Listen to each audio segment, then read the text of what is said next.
Hi guys, DJ Lunchbox to the Wrestling Mayhem Show, and I want to talk to you about PittsburghOnVideo.org. It is the place to be for all things Pittsburgh related on video. You can find lots and lots of videos from Sorgatron Media, as well as many, many other people, all based out of Pittsburgh. It's a fantastic place to be. We love the city, you love the city, and if you don't, you will. PittsburghOnVideo.org. Check it out. Parental discretion is advised. What's up, folks? This week on the Wrestling Mayhem Show, we talk a lot about indie wrestling, which was good. We talk a lot about Raw, which was great. We have a return, which is mad. And we've got a lady in the studio. Stick around. Just wait, just wait, just wait, just wait. Wait for the perfect time, then attack. Don't give up what you want, take it back. Wait for the perfect time, then attack. Hey everybody, and welcome to the Wrestling Mayhem Show, episode number 374. Holy shit, folks, you found your way to the best wrestling podcast in the entire internet. Well done. It's likely that you found us at WrestlingMayhemShow.com. That's our website. Welcome to it. I'm DJ Lunch. Oh God, Sorg, I'm sorry. You all right? Down. You were doing good. Yeah, you're doing I had a fine. meltdown. Okay, all right. I'm going off the notes in the doc, so it's going to be based off of those. Okay. Is that okay? Oh, All right. Other notes in the duck. Oh my God. Okay, do introduction. folks. What? Don't forget, do introductions and then all the details, and then we go to Okay. mail. Okay, so it's me, you, Rizz, Wrestlefan, and Dudders. Yes. Okay. All right, Dudders, I'm gonna introduce you last as our very special guest. Oh, how nice. Okay.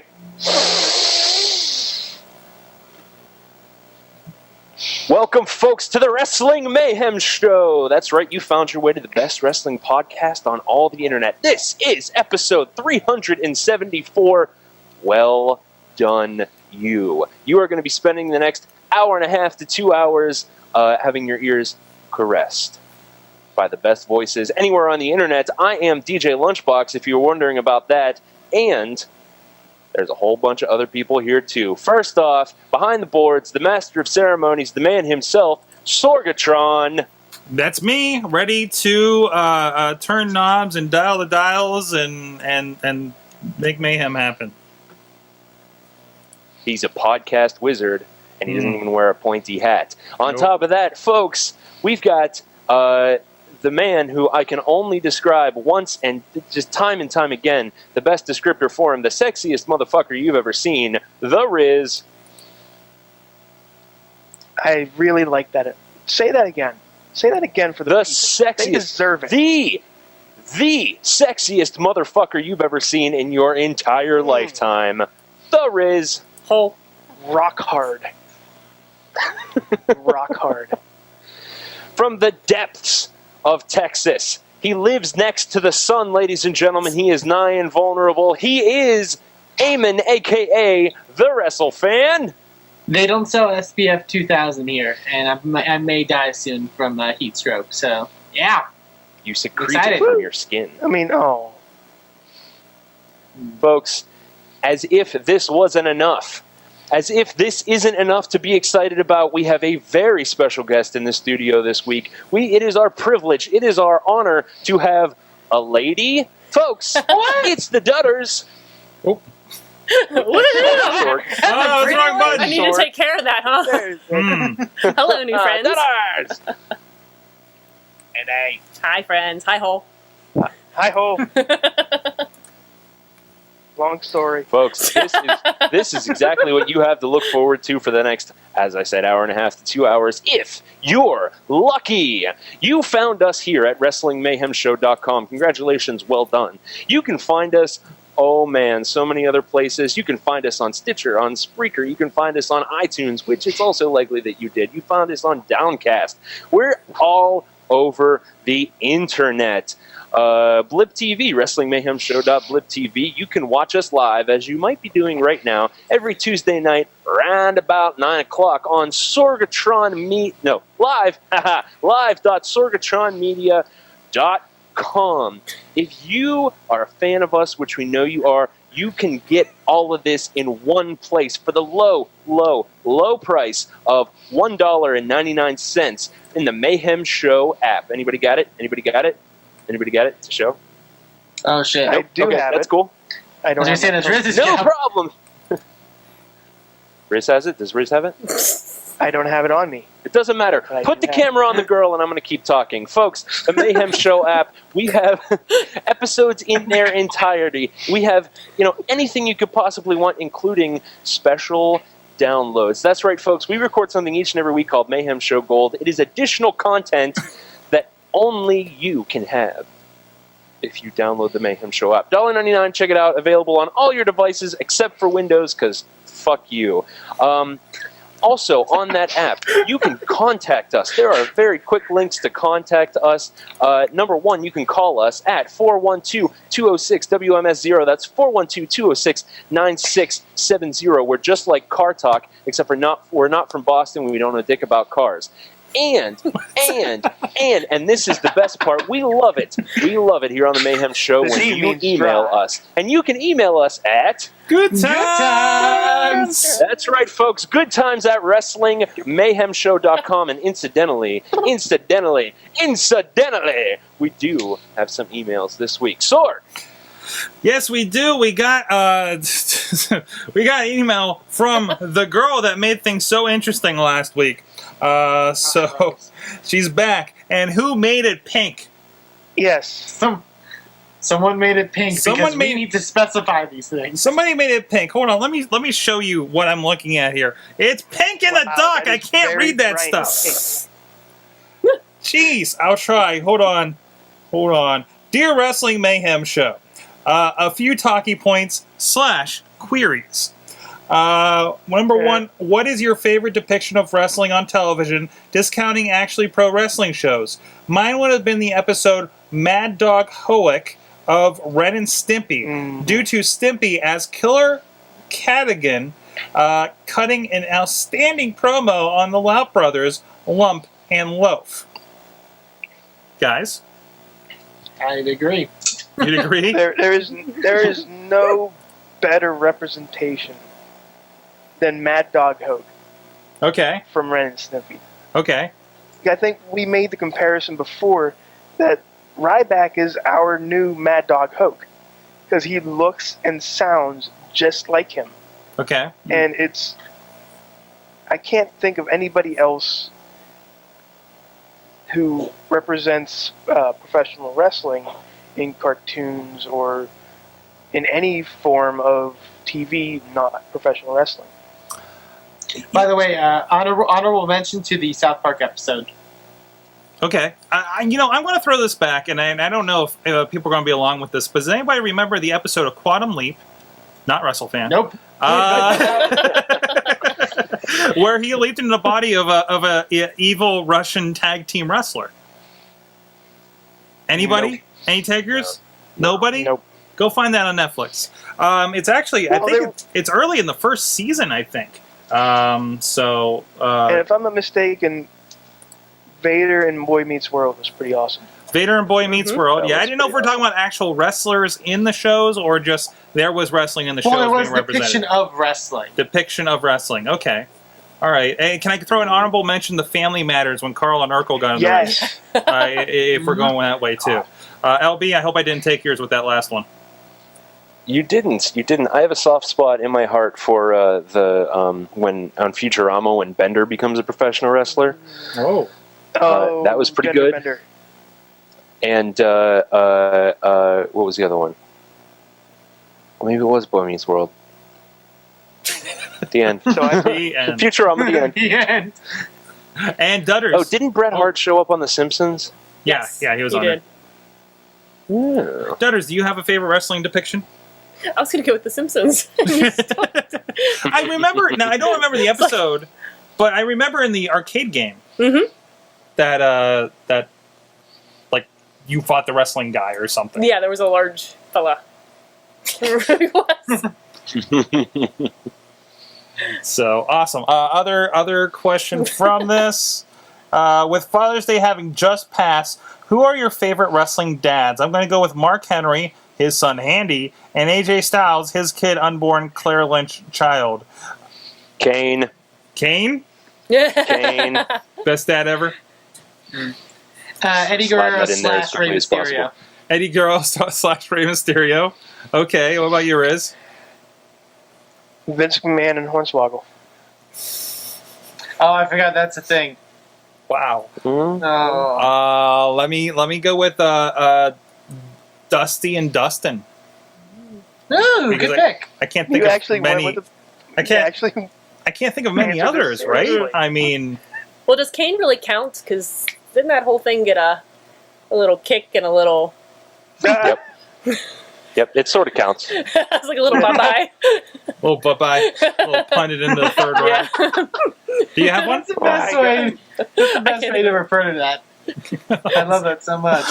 Kicking a bye-bye. A kick and a bye-bye. Thanks, Wrestling Mayhem Show. You are some rude dudes with attitudes.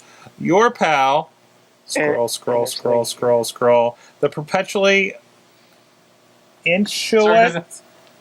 It's pink. I can't read We it. don't know these big words. We don't know. Jessica Sorg / leg kick TKO. Inchoate. Don't Sorg, make I it feel big like you next should time. get your eyes checked. If the pink is messing with you that much, It's pink on black. This is not like a Bret Hart costume. Come on, guys. don't you Come discount on, Bret the guys. Hitman Hart. Mr. LB, you have a very Is special that better, Sorg? email to read. Is that better? Yeah, now I'm done reading it. Thank you. All right, I'm going to stretch this first part out because last week I choked on all the hay.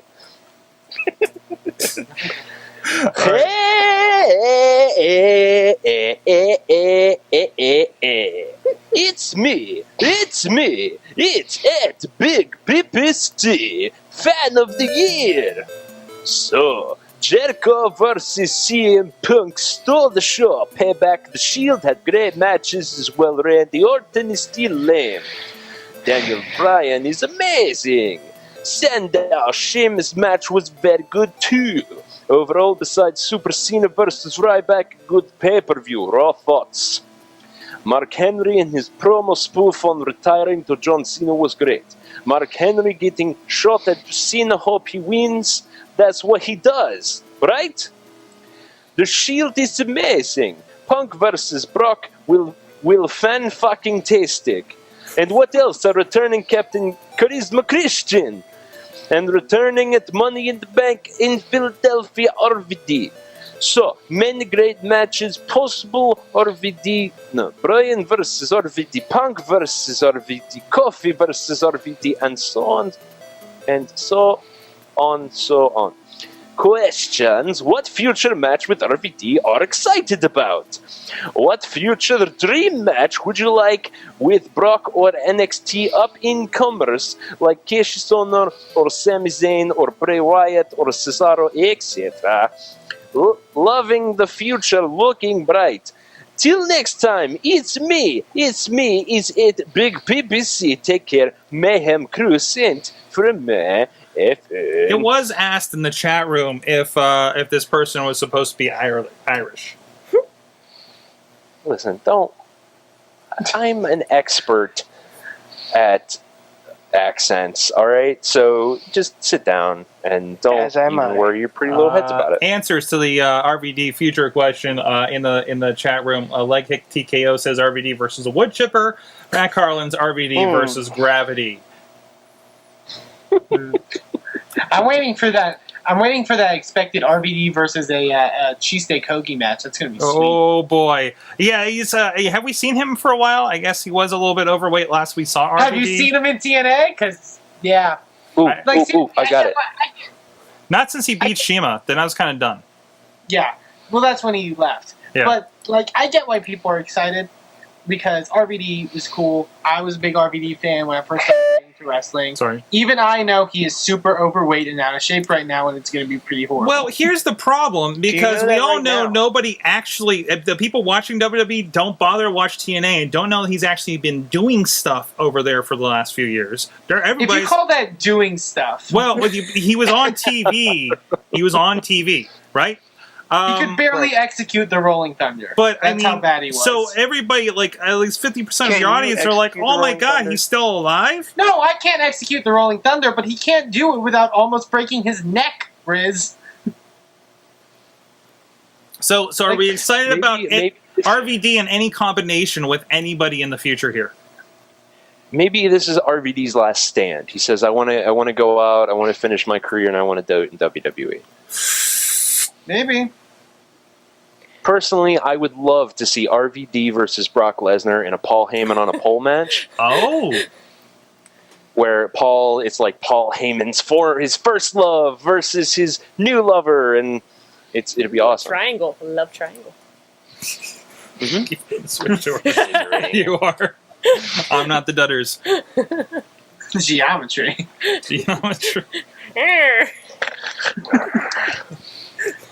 Wow. This is the best podcast ever. So we're not excited about RVD versus anybody. Awesome.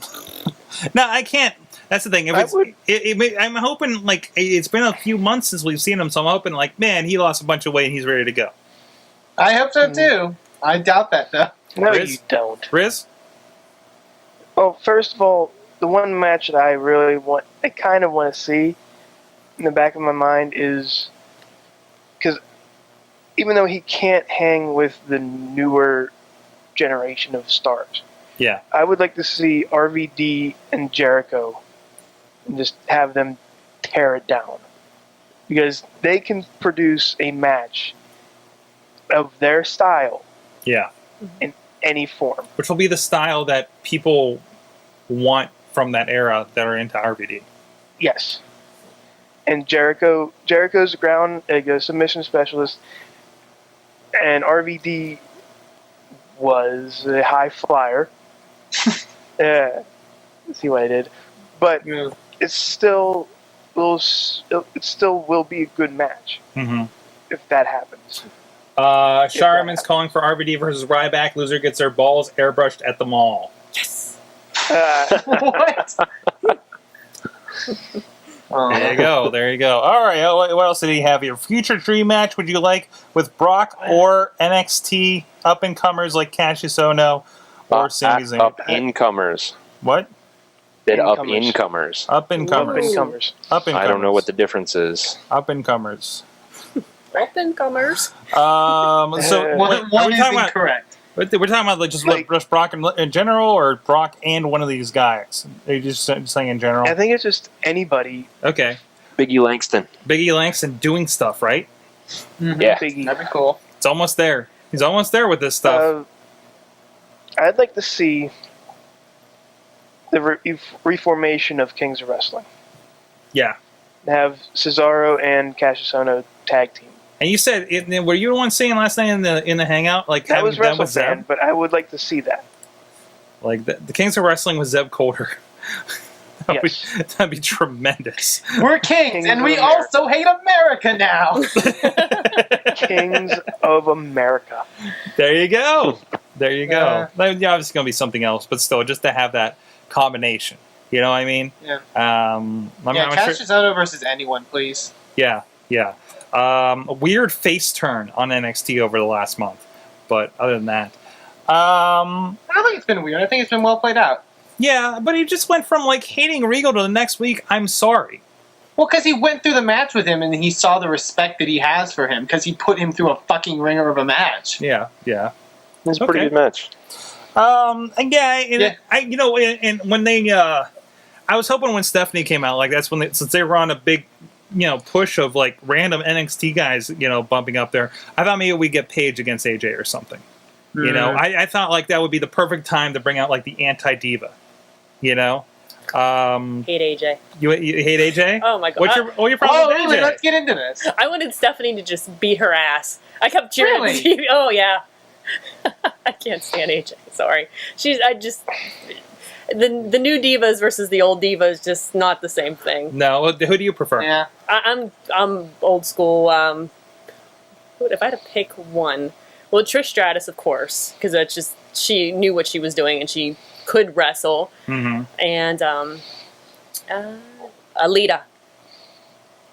Lita was my favorite because she was able to, between her moves and between, I mean, she was a hot girl who could actually do something as opposed to, look at me, I can prance around.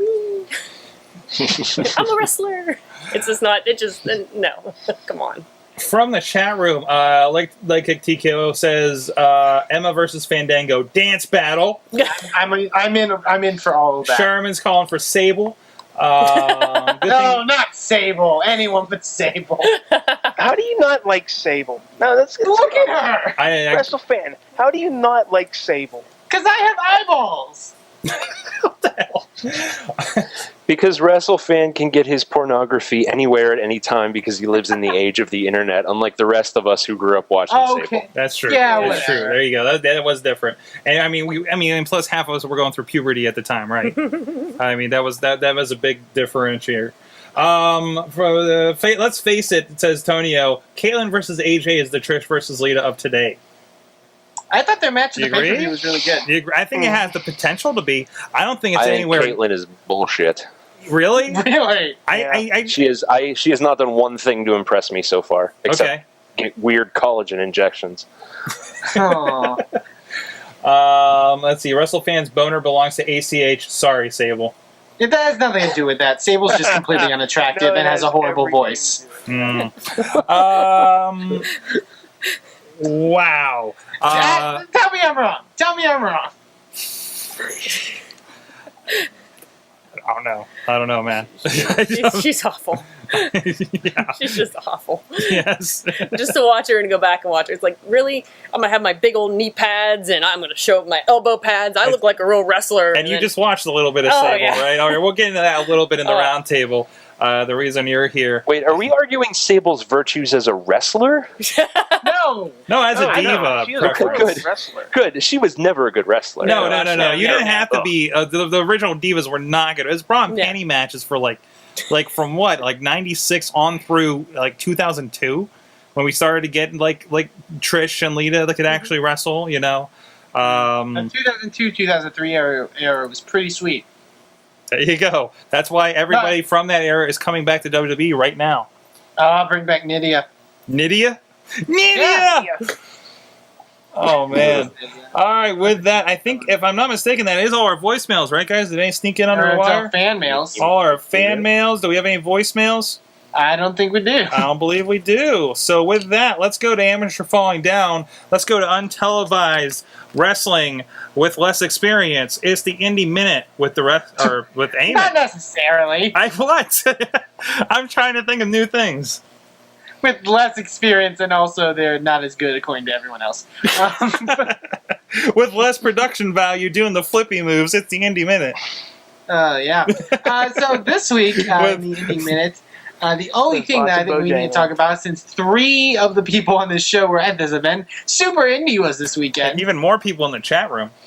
Yeah, people in the Sure chat room was. too. Sorg, Yes! you had a part with that thing. How'd it go? The video went fine. We had a cord problem in a couple of matches I have to fix. Well, no, that's not what you're talking about. It was a great... No. Tell me more, Sorg. Tell me more about the horrible hard camera angles that you have to do now.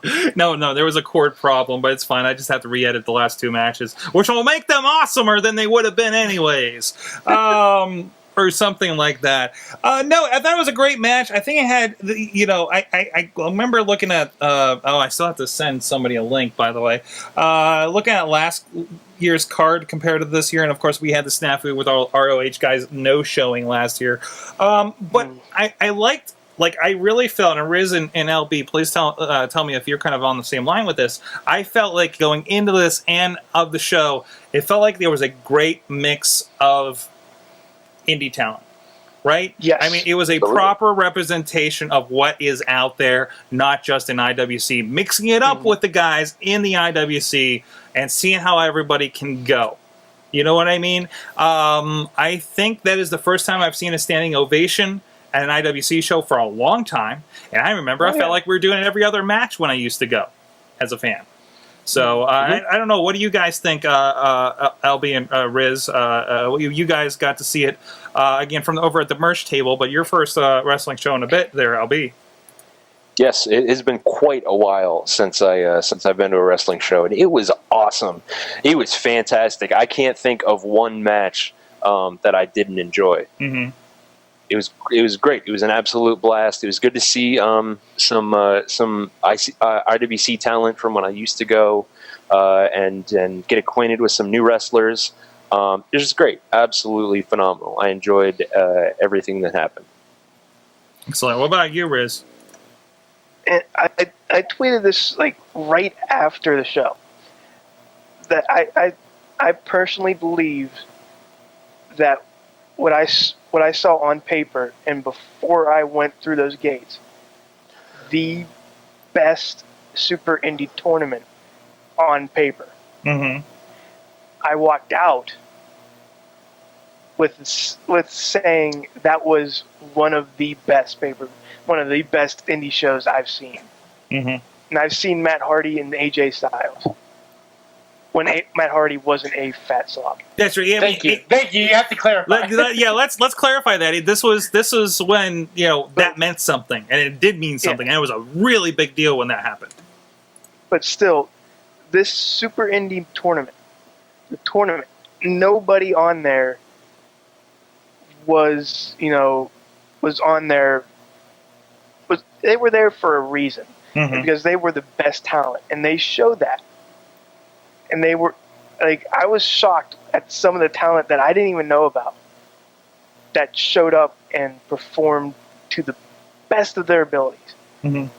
And it was one of the best. Speaking of that, it is a lot of names in there. Who stuck out for you guys? Yes, who stuck out?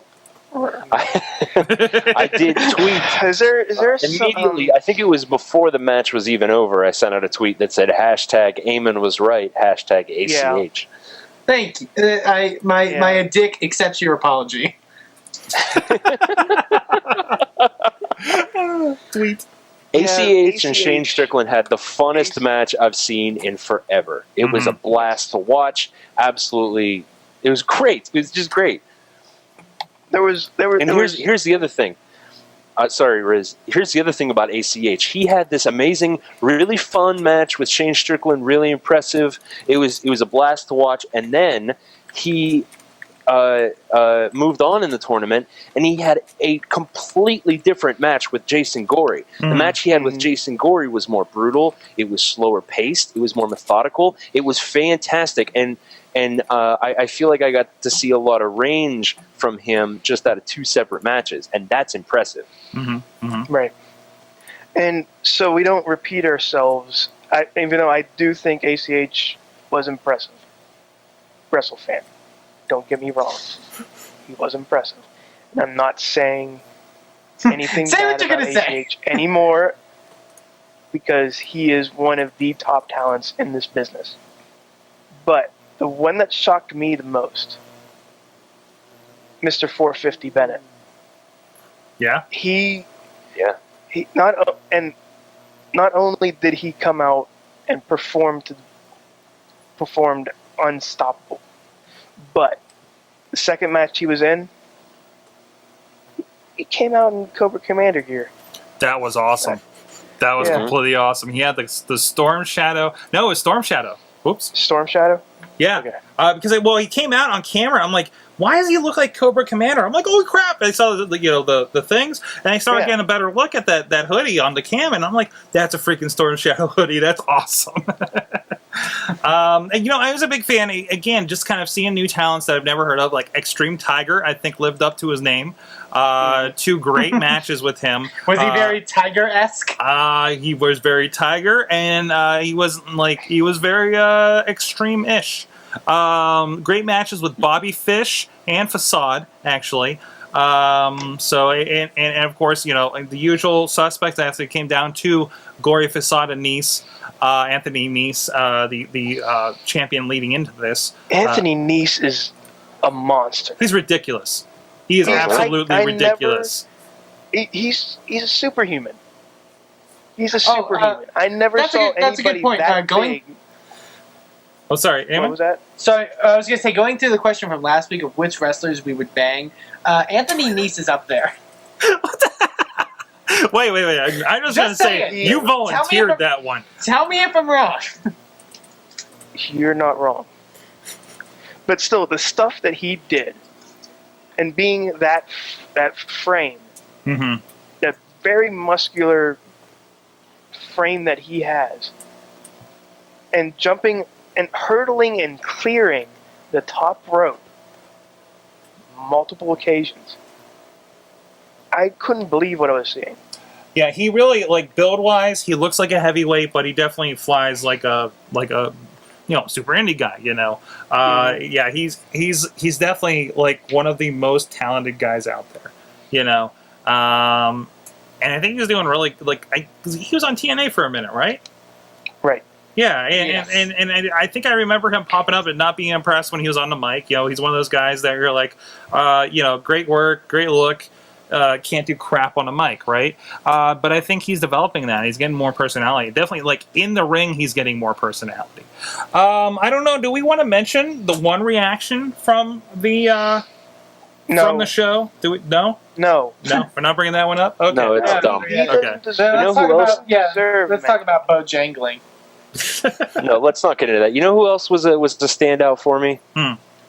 Was Jason Gorey. I haven't seen Jason Gorey wrestle in a long time. Yeah. And he for a while he took on the horror gimmick, and he's really incorporated that into a lot of things. Mm-hmm. And just like I said, it's been forever since I've seen him, and he was our first interview here on the Mayhem show. Yeah. He has come so far as a performer. He's so polished and precise now. Same with Facade. These guys have come so far, both with their characters and the way they incorporate it into the ring and their movements, and just the way they bring that out in the matches that they wrestle. It was just so impressive to see, having seen them so early in their careers and now where they are now. It's amazing. Mm-hmm. You know, and I know a lot of people are really always harping on Facade, you know, saying, oh, he's a spot monkey, this, that, and the other thing. And yeah, he's not, like, perfect. He's still got a long ways to go, as does anybody that is in this tournament for the most part, you know, as far as being, like, an on-TV guy. But you're right. I think he has come a lot. He's come a lot longer. Because remember, he used to try to do those flippy rope walking moves, and you know he was like a 75% success rate at one point, right? I mean, let's be honest, right? I mean, you guys agree with that? You have a As point when he there, was Sorg. getting started. Yeah, and over the years, and maybe even recent years, but I think he's being a little more selective about when he does stuff like that. You don't see that. Like, I only see it twice a match. You know what I mean? Versus, like, I remember seeing it a lot more in a match. So I think he's really coming along. He won the tournament. I know on commentary I was overhearing they played up a really nice thing about, you know, it was Father's Day the next day, about his dad who had passed several years ago. So I think it's a really nice story all around. And I don't know how much it's been played up about what's on the website or anything just yet. But I think it's great. You know, I think he's you know, you're always like, do you want?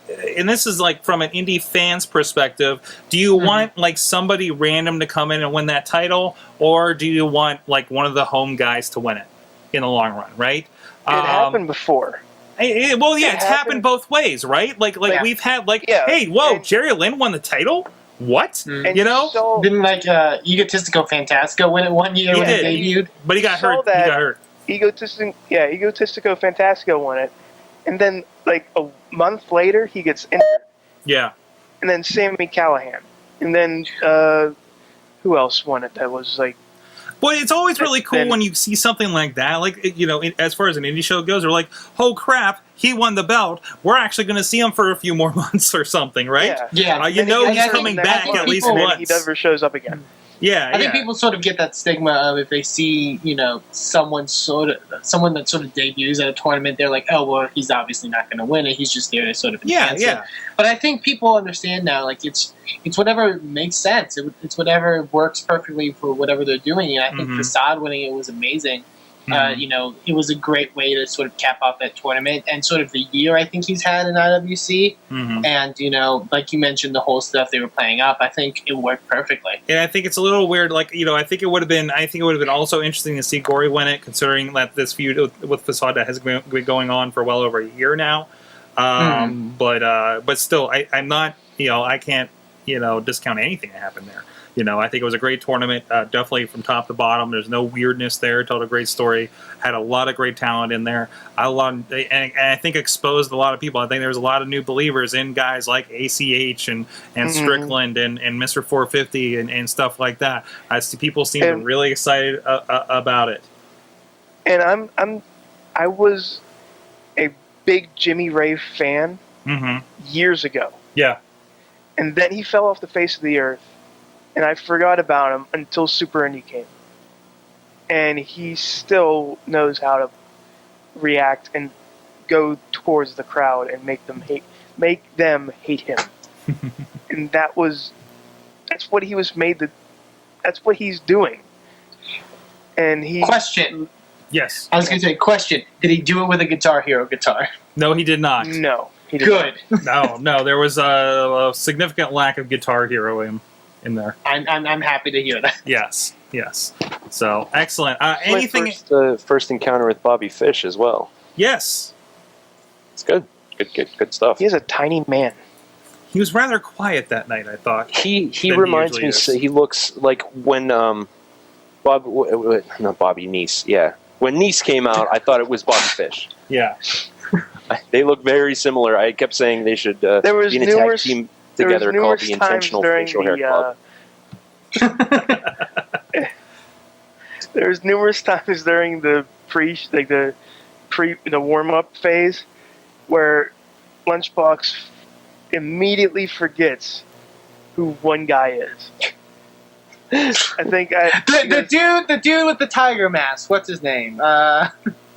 The guy in the red shirt, that's ACH, right? Yeah, you kept thinking every black guy was ACH, weren't you? Oh, how dare you! No, I kept thinking that everybody was everybody else. Okay, I was just guessing at names. That's why I told Rizz to don't let me try to say anybody's name. He did the Asian guy Jackie say it wrong. Get down. Awesome. All right. Any last points before we get out of here? Or Eamon, do you have any other indie news?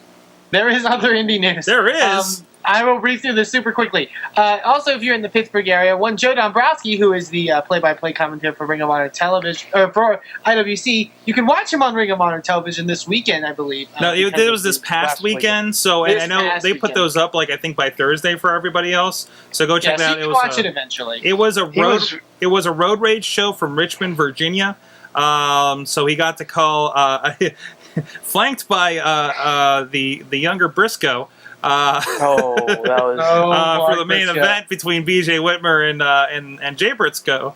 Mark Briscoe is and he also did commentary with Steve Corino. He did, which is always got to be a fun thing. No, I had it on when I was doing some work the other night. It was good to hear his voice on TV on a show I could actually watch because I don't get Prime Wrestling, although you can find it on YouTube.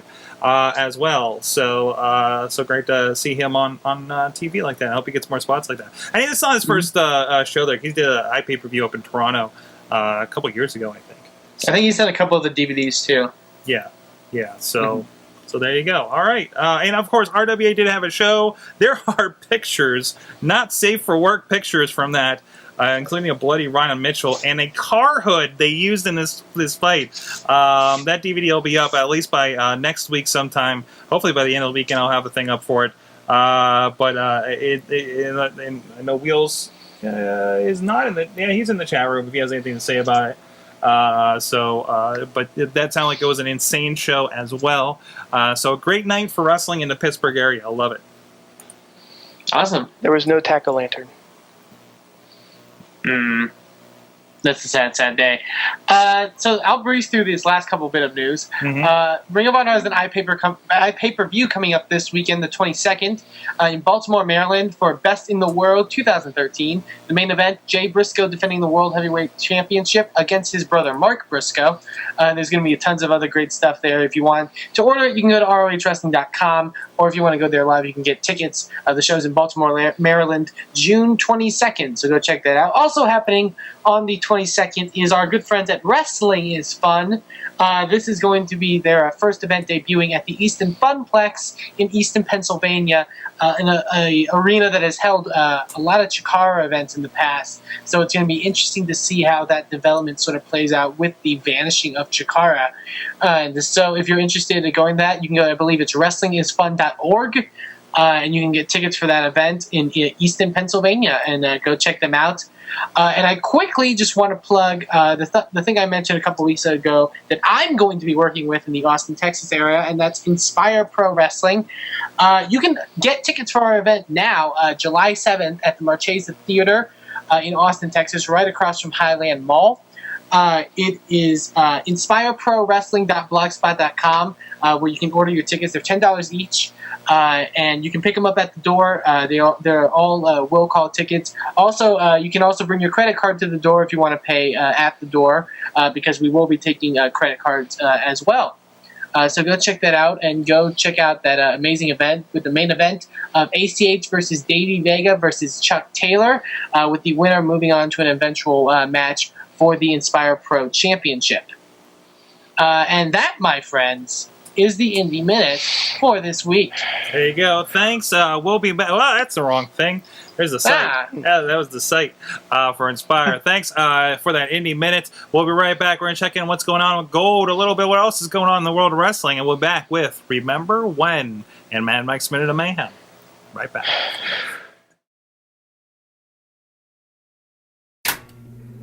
Birds, not dolphins. Dolphins. You're making Indians cry. And she's sitting right here. She's actually looking at me embarrassed. But, She's not too. I figured you'd appreciate it if I left the body issue down here. Ooh, yes. All right, I'm going to get out of here. Best Just and got worst of the hilarious. bands. Who put... Cheeseburger. Cheeseburger. Did you just make that up? Yes.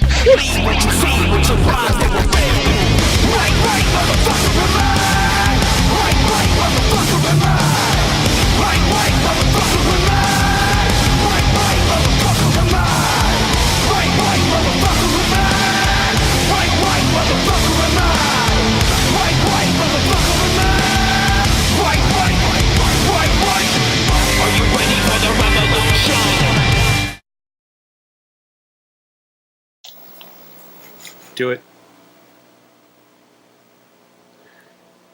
Welcome back to the Wrestling Mayhem Show. Well done, folks. You're at the halfway point. Maybe. We haven't decided how long the second half's going to be. If you're lucky, it'll be another couple hours. Folks, right around this time of the show, we like to take a trip back in the time machine, in the mental time machine, in the mental wrestling time machine. We like to go back, and we like to remember when.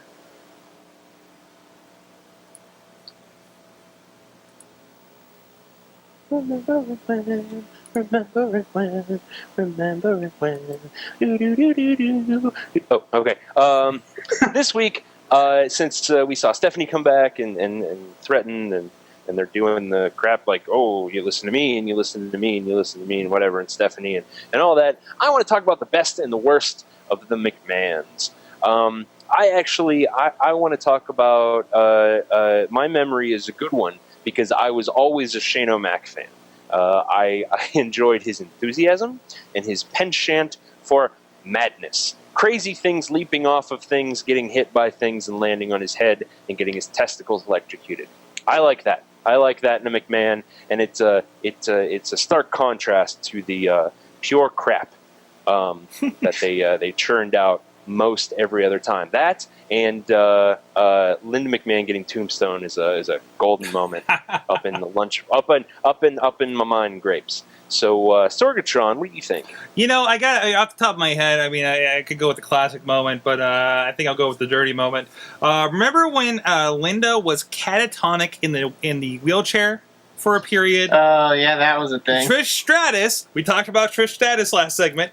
He was involved in this a little bit. Over. Yes. Not so much in a wonderful wrestling point yet. It was still early in her career. When it was just boob show-off time. But she was the mistress of sorts to Vince, and I remember the making out in front of Linda, the catatonic Linda, you know, the future senator candidate. And the moment of WrestleMania where she just got out of the chair, and I think kicked him in the balls, right? Mm-hmm. And I think that's when around the time where the term genetic jackhammer came to be. So, yes. How about you, Eamon? Ugh. Yeah, I agree. I have a worse, and it also involves a tie-in from an earlier segment. Remember when Vince McMahon and Stephanie McMahon had an I Quit match where Vince beat the shit out of his daughter? Oh yeah, and if she quit the company.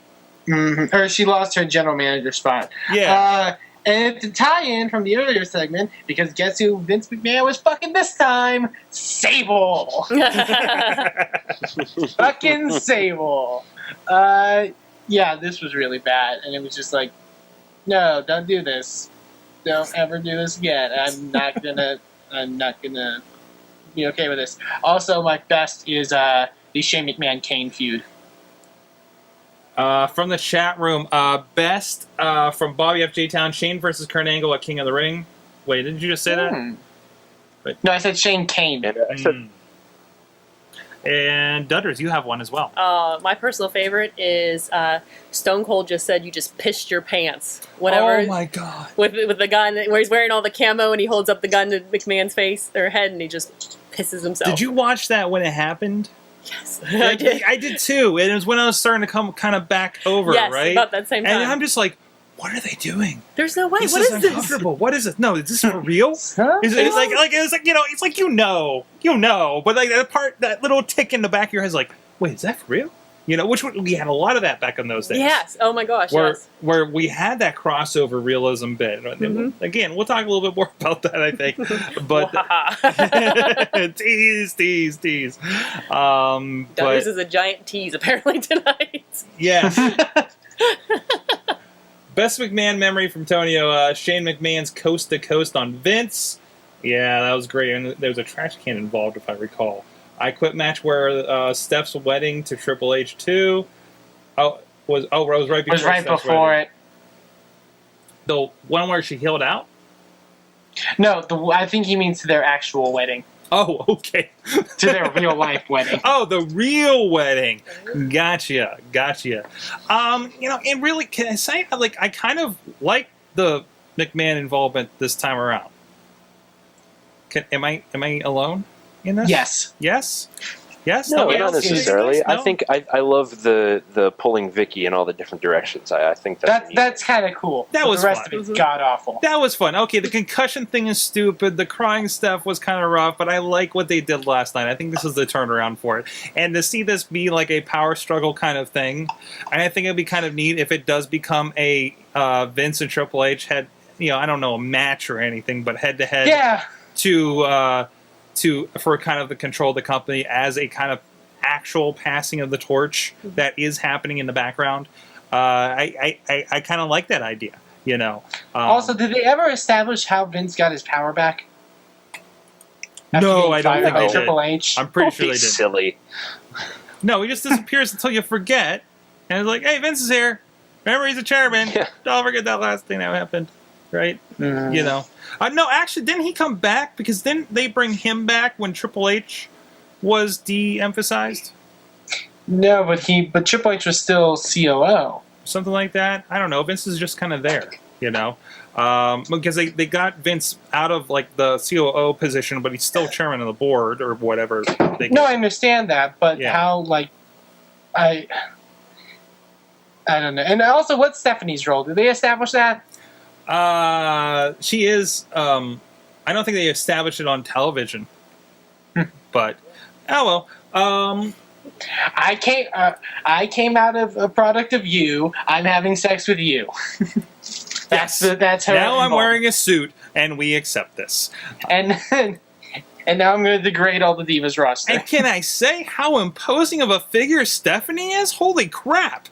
I mean, maybe it's just because AJ is tiny, but like her standing next to her is like a freaking Amazon. I didn't realize She had heels on like this big. Did she? Yeah, That's you what- could tell okay, when she was that's it. walking away, she had heels on that big. that was- makes sense. I didn't think she was that big, but No, I mean she is like buff as shit as Yes. we've seen in the I would magazine not fight pictures her. lately. But no, definitely not. Definitely not. She's turning into China apparently. Hopefully not in all the ways. Ugh. Grow out that peen. That's a good thing to think about. No, it What would isn't. happen- No. I don't mean China specifically. But what would have happened if Triple H and China were still together?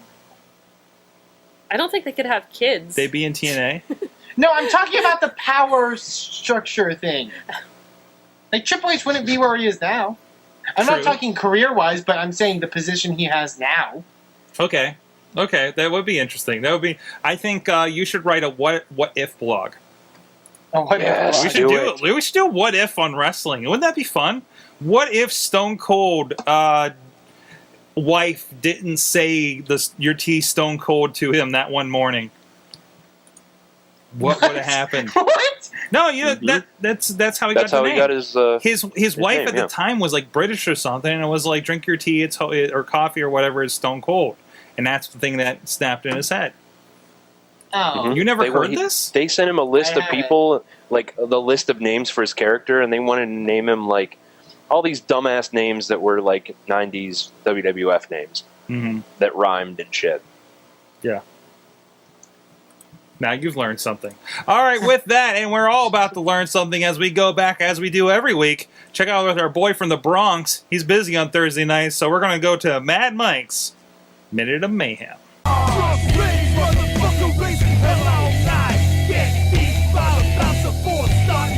Greetings, Mayhemers. It's Mad Mike once again with your Minute of Mayhem. Okay, so Raw last night was really, kind of, I'm sorry, I got a message. This is really weird. Apparently, I've been wished the best in my future endeavors, and I am apparently live streaming on SorgatronMedia.com right now. Sorg? Sorg, are you there? Oh, hey. This is usually a YouTube Hi. video. I mean, I just came over here to Google and did the same thing. How are you here? This is weird. This is Has awkward. YouTube become sentient? Do we know this? I don't know. I don't know how they knew that. And Well, did you get? Did Hold on. they? Hold on. I want wait, to make what- sure this isn't a fever dream. Okay. Fuck you, Wrestlefan? Ah. Yes! Not a fever Hi, dream. kids. Hi, Hello. Ah, Mad Mike, joining us from the Bronx live. from the Bronx. And unemployed. Live, lickety live. Wearing my Macho Man shirt. Holding my TARDIS salt shaker. I got everything. I got gimmicks. I got Wow. gimmicks, Sorg. Wow, did they let you go for using the whiteboard in your wrestling video blog? They actually let me go for not using it earlier. Oh, yeah, I would have too. Because I mean, it was Yeah, just I mean- right there presenting itself. And plus, I kept leaving weird things like Biggie, Lynn, and Curtis Axel sucks on the whiteboards. I don't know why I forgot to erase them. You always But do a it spot was check before you leave the very- room after a production, sir. But it's okay. Now I'm fun employed, so it's all good.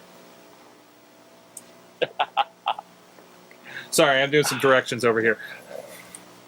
But anyways, well, okay, you're here. What are you mad about this week? I am mad about TNA as per usual. Mm-hmm. That's a good Okay. thing to be mad about. It's shocking that I'm mad about TNA. Right. But yeah, I mean, I don't want to yell. I don't want to scream because trying to keep things toned down. But god damn, I hate Hulk Hogan. Just in general. He needs to leave TV, and the fucking Main Event Mafia's coming back. Why? That exists. That's a thing that's happening. It's a thing. Why is that a thing? Like The best was, when I did my.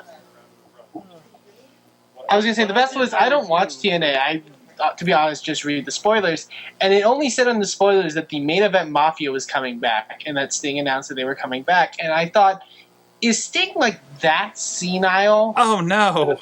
To the point where he doesn't know what the other people in the main event Mafia are doing these days. Well, what does it mean? I mean, checked, Angle. last time I checked, one's feuding with Rampage Jackson. The other is the general manager of SmackDown. One of them hates TNA with every fiber of its being, Yeah, legitimately, yeah. and the other is Kevin Nash. Who was in a fantastic monster movie. Although, Yeah. Wrestlefan, this may be the long-awaited return of Jenna Maraska to TNA. Because Lord knows we all want that Don't- again. Why would you speak that? Jenna Maraska made my sandwich at Subway the other day. So she's perfect for TNA That's what she's up Knockouts to. champion. Did she do Wow. it in the leopard print gear that she wore for her one match? Yes, but I had to pay extra for that. From the chat, they're saying Antonio's saying it's main event Mafia with new members. It doesn't have to be bad necessarily. They never said it was going to be the same guys. So what are they? Yeah. Are we going to pick some new guys? Like what we're going to throw in? Like what, Jeff Hardy? I don't know. What would you He's do just with going that? to pick the people that don't have gimmicks. Oh, okay. He's going to pick the people that aren't in the Bound for Glory series. Oh, cool, the X Division. Oh, good. Yeah. In the main event Mafia, right. You know who should be in it? Who? Eric Young, Sting, not Sting, Abyss, and Chris Sabin. Chris That should be Sabin. the main event Mafia. There you go. Actually, do something. But with none it, of them are in the main event or part of a mafia. Except for, Eric like, Sting. Young is part of a fishing mafia, thank you very much. That's right. Yes, but none of them have ever been in a main event. He says you'd work out at a main event Mafia exhibition deal. It's And so They don't even have counterproductive. an Sting, exhibition. Angle, and Rampage motherfuckers says leg kick. Yeah. Oh, God. Oh, that would be bad. Yeah, I'm not. Oh, God. Yeah. All right, let's do something to make us happier. Eamon, if you would like to read the unwashed Comments. masses comments. From the Comments from the Unwashed unwashed masses. Yes. Yes, indeed. These are comments provided by one Bobby F. J. Town from the WWE Facebook page. So here we go. They're Number dumb one. and they smell. Number one. Don't really care who win between Brock or CM Punk. On Raw yesterday, CM Punk fans kept booing the champ John Cena. Let's see what your guy Punk made of. Go Cena! Number two. And when I yell, it's because I'm putting emphasis on the capitals. Number two. He want to know us that he was the best Paul Heyman guy! Exclamation point. I want to see the match. Ryback versus Brock Lesnar. Number three. The devil Heyman set this up. Oh, I looked at it real quick. I thought I said Hyman. Oh god. Devil Hymens And- are And number four. That's a good punk band name. Devil Hyman. Devil Hymen. Oh god. And number four. Let Goldberg come back and close his smelling mouth. I guess we're talking about Ryback.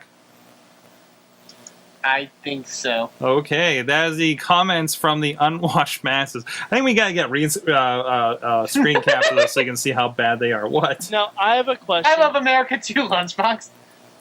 I have a question. Are these just all from Juggalo Jamie? Joe Jamie is like populating the board. No. We haven't heard from him in a while. Has he reproduced and spawned the internet? Maybe. I think he has reproduced, and he is now writing in under the guise of Big PPC. Oh my god! PPC is like an adult Juggalo Jamie, and it makes me so happy. I love It's like if Canada, He's a Canada grown-up was Russian really Juggalo another Jamie. country. Sorry, what was that, Mike? He's a grown-up Russian Juggalo Jamie. Sure. Sure. Okay.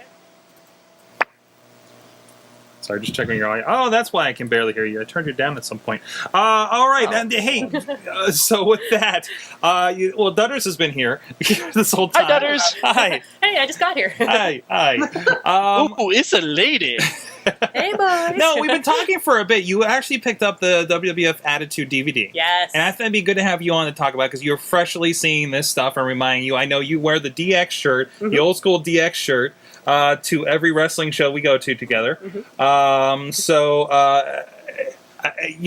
we've been having a conversation on here of kind of, was the Attitude Era really as good as we think it was?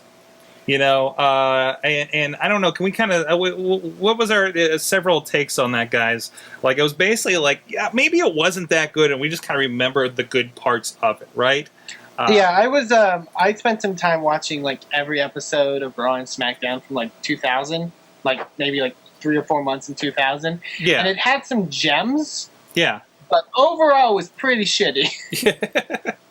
I have to agree with Wrestlefan. I feel like the main events did a lot of heavy lifting, and more often than not, the undercard was just weird shit. Yeah. This was the era of like Scotty 2 Hotty and Rikishi, and they would just you want to know the definition of that phrase? Hardcore Holly got a push in that era. Yeah, Mike. What you guys? Oh yeah. Oh, I'm fixing your audio. Sorry. Go ahead. Okay. Go ahead. Yeah, when I worked at WWE, I had to watch a lot of the old Attitude Era stuff. Yeah. I don't remember seeing there. I remember there were at least like 8 or 9 Raws I saw where there was no finish to any match. Like everything had it was run-in central. Like it should have been called the run-in era. And because that was almost literally every match. And they didn't even have an NWO to be doing that stuff. No. Well, DX. Well, I mean, to be fair, they had smaller subsequent NWOs. They had the DOA, they had DX, they had Nation of Domination, they had Los Boricuas, they had the Union, they had the Corporation, the Corporate Ministry, the Ministry, they had... McMahon the Smoky Mountain Federation with Bombastic Bart and Bodacious Bob. No. They had everything, Sorg. See, that's that's something else to Kai. consider. I'm trying to think of all the other fucking horrible factions that existed during well, the you think about sit on that for a second, and LB can fill us in. That's the other thing to consider. WWE was doing all this crazy shit, but WCW was out there doing crazy shit too. And WWE was better than WCW, but if your competitor makes a product that tastes like dick, and you make a product that tastes like raspberry flavored dick, it still tastes like dick, but is not nearly as bad as regular old dick. So you're saying, so really, your summation. No, hold on, LB. If WCW were an ice cream flavor, it would be pralines and dick. I mean, come on. And that was to clarify, because Mike, you have not been on for a while. You did work for WWE for a brief period. Brief? A little bit. It was over a year. It was over a year. Wow. It was over a year. Explain what you did for them. You know that network that is coming in 2012? It's not here because what I worked on. And it's your fault it's not here. Well, they let me go. Yes. I mean, I was all set to launch it. Then Vince was like, "You're fired." And no network. Yes. So yeah, of all the people on this show that work in wrestling, he's the one that actually has a real future endeavor letter. I actually do. I printed it out, and I'm going to frame it.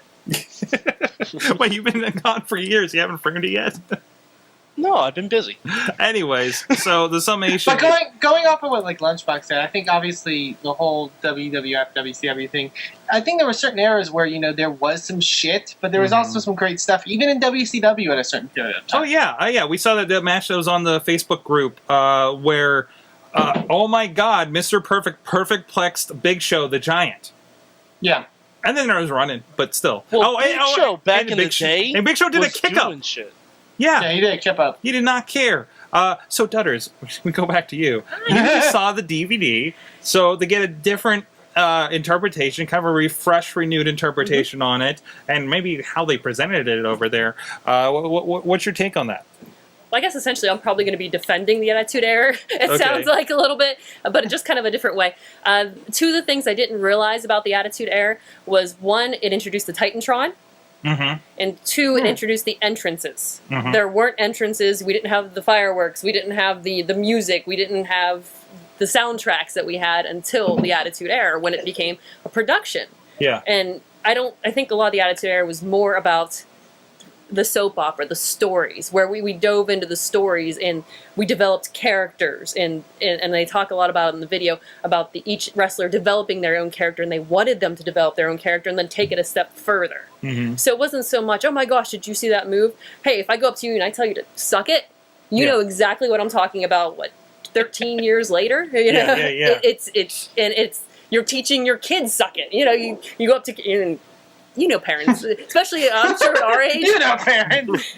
With all the kids parents all sucking it all the time. Telling their children to tell other people to suck their dicks. But it's just something that it still carries on, no matter. I mean, it doesn't matter how shitty the matches were.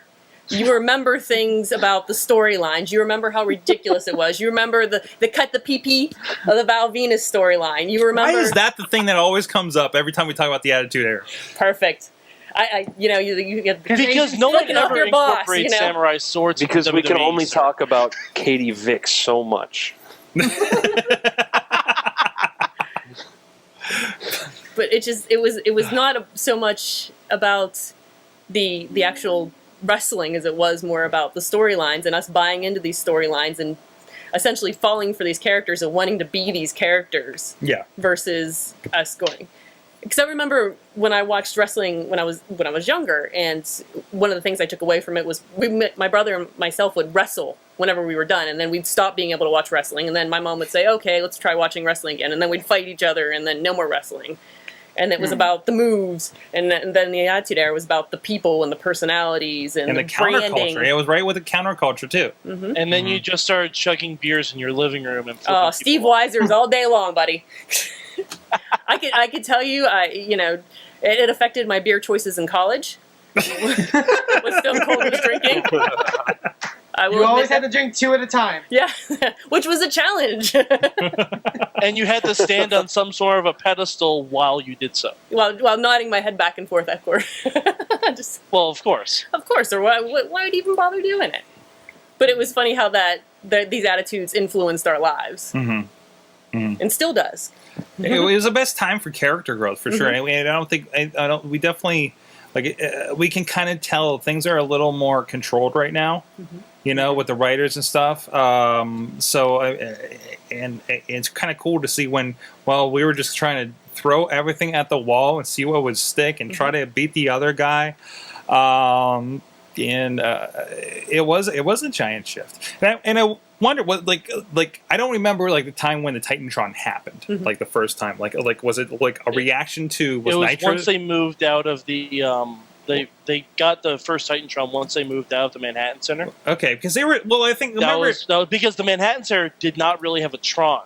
No, if you remember the Manhattan Center, they still had the hallway. I think they had the big raw letters. Big raw letters. I remember for a while they started doing video screens, but it was just maybe the logo or something at the time. Yeah, they would do that for Superstars. They would just have the logo. There was no video clips or anything like that. Yeah, and the people that did get pyro or lighting effects, they all looked really, really lame. Yeah, the only one that actually looked kind of cool was the Owen Hart King of Hearts sign. Okay. When he was in the ring, and they would shine the light on the ring, where it was him dressed as the King of Hearts, in a poker deck. Awesome. And that's the other thing from the Attitude Era is when you started getting the signs. You didn't have that. You didn't have people bringing signs that said, Austin 316 or Suck It or whatever. That still survived today. I remember, and there was so much more. I remember, Mike, a while ago, watching 24/7 on your thing, and just remembering, oh my God, everybody was in a frenzy for everything. And the amount of signs that were in those first few rows were ridiculous. You might complain about the one dude holding a sign in front of you when you're in the third row and he's in the second, and now it is good luck. Yeah. Good luck. That's why the big screen's up there so you can see past the signs, right? Especially when they have gigantic fat heads of your own head. Yeah, now we have the fat head, so it's coming back, right? Here's a the signs actually really influenced the product because that's true. I remember, I forget which DVD it was, but the night after Austin won the King of the Ring, and he said, talking about your songs, 316. Austin 316s, I'd flip your ass, all that stuff.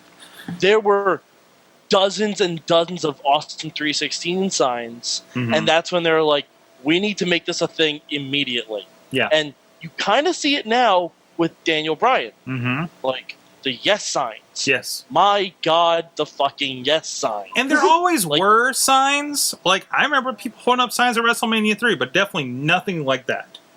It became part of the culture.